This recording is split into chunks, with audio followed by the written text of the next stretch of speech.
Have you ever noticed that anxiety doesn't care how logical you are?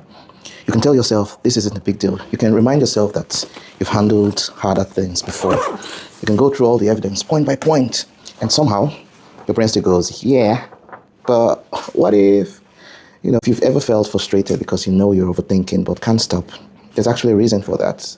And it's not because you're irrational. You see, when anxiety kicks in, your brain starts prioritizing survival over accuracy. A small part of your brain called the amygdala is constantly and consistently scanning for danger. It's your alarm system. The problem is it doesn't know the difference between a real threat and a perceived one. So when it thinks something might be wrong, it will send out a signal, an alarm signal anyway. And then anxiety starts, your heart speeds up, your body gets tense, your ability to focus your attention, it narrows. And at this exact moment, the time you need perspective the most, the part of your brain, the prefrontal cortex, that's the part responsible for logic, perspective, that can get a bit quieter.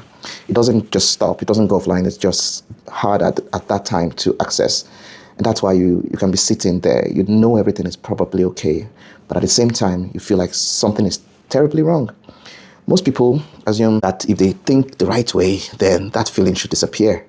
But it doesn't work like that because the feeling wasn't created by logic in the first place.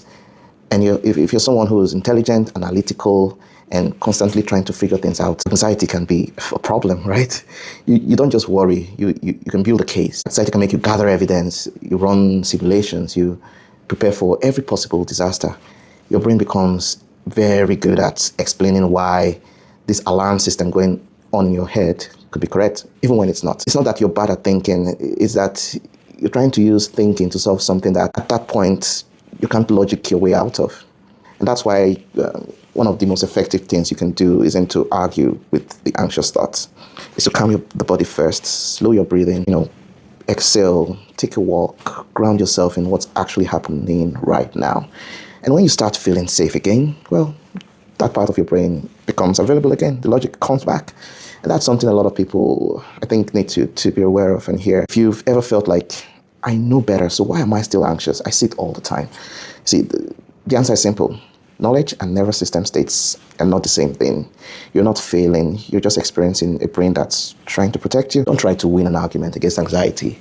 Sometimes that works, but sometimes it doesn't, especially in the moment when you're feeling quite not yourself. I want you to understand how the system works so you can stop fighting it and start working with it.